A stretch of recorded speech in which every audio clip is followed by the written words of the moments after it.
ભારતીય જનતા પાર્ટીના સ્થાપના દિવસ નિમિત્તે શહેર વિધાનસભાનું સક્રિય સદસ્યતા સંમેલન યોજાયું હતું।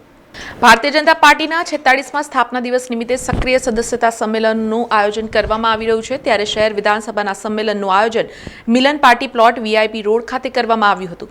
આ કાર્યક્રમમાં વક્તા તરીકે અમદાવાદના પૂર્વ સાંસદ કિરીટ સોલંકી, વડોદરાના ભાજપ શહેર અધ્યક્ષ ડોક્ટર જયપ્રકાશ સોની, સાંસદ ડોક્ટર હિમાંગ જોશી, ધારાસભ્ય મનીષા વકીલ, મેયર પિંકી સોની, પાલિકાના સ્થાયી સમિતિના અધ્યક્ષ ડોક્ટર શીતલ મિસ્ત્રી, શાસક પક્ષના નેતા મનોજ પટેલ, પૂર્વ સાંસદ રંજન ભટ્ટ ઉપસ્થિત રહ્યા હતા। આ કાર્યક્રમનું આયોજન ધારાસભ્ય મનીષા વકીલના માધ્યમથી કરવામાં આવ્યું હતું।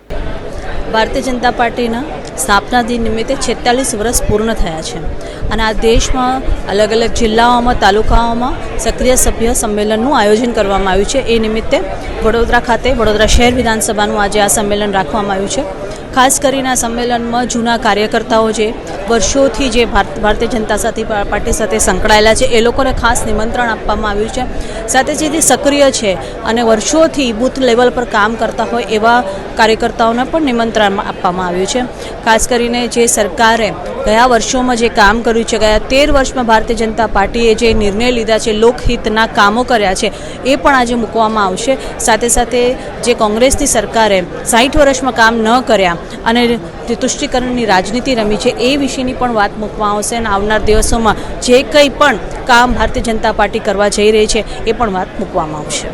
ભારતીય જનતા પાર્ટી સ્થાપના દિવસ નિમિત્તે શહેરવાડી વિધાનસભાનું સક્રિય કાર્યકર્તા સંમેલન યોજવામાં આવ્યું છે અને આ સંમેલનની અંદર મોટી સંખ્યામાં શહેરવાડી વિધાનસભાના તમામ સક્રિય કાર્યકરો, આપણા શહેરવાડી વિધાનસભાના ધારાસભ્ય શ્રીમતી મનીષાબેન વકીલની અધ્યક્ષતામાં તમામ આવ્યા છે અને પાર્ટીનું શીર્ષસ્થ નેતૃત્વ અહીં મળી અને કઈ રીતે દેશને હવે વિકસિત ભારત તરફ લઈ જવાનો છે એનો વિચાર કર્યો છે, એનો સંકલ્પ લીધો છે અને આટલા સુંદર સફળ સક્રિય કાર્યકર્તા સંમેલન યોજવા બદલ હું શહેરવાડી વિધાનસભા ભારતીય જનતા પાર્ટીની સમગ્ર ટીમને હાર્દિક અભિનંદન સહ શુભેચ્છાઓ પાઠવું છું। સમાચારોના સતત અપડેટ માટે TNN ન્યૂઝને YouTube પર સબસ્ક્રાઇબ કરી બેલ આઇકોન પ્રેસ કરો અને અમારી સાથે જોડાયેલા રહો Facebook, Instagram અને Twitter ઉપર।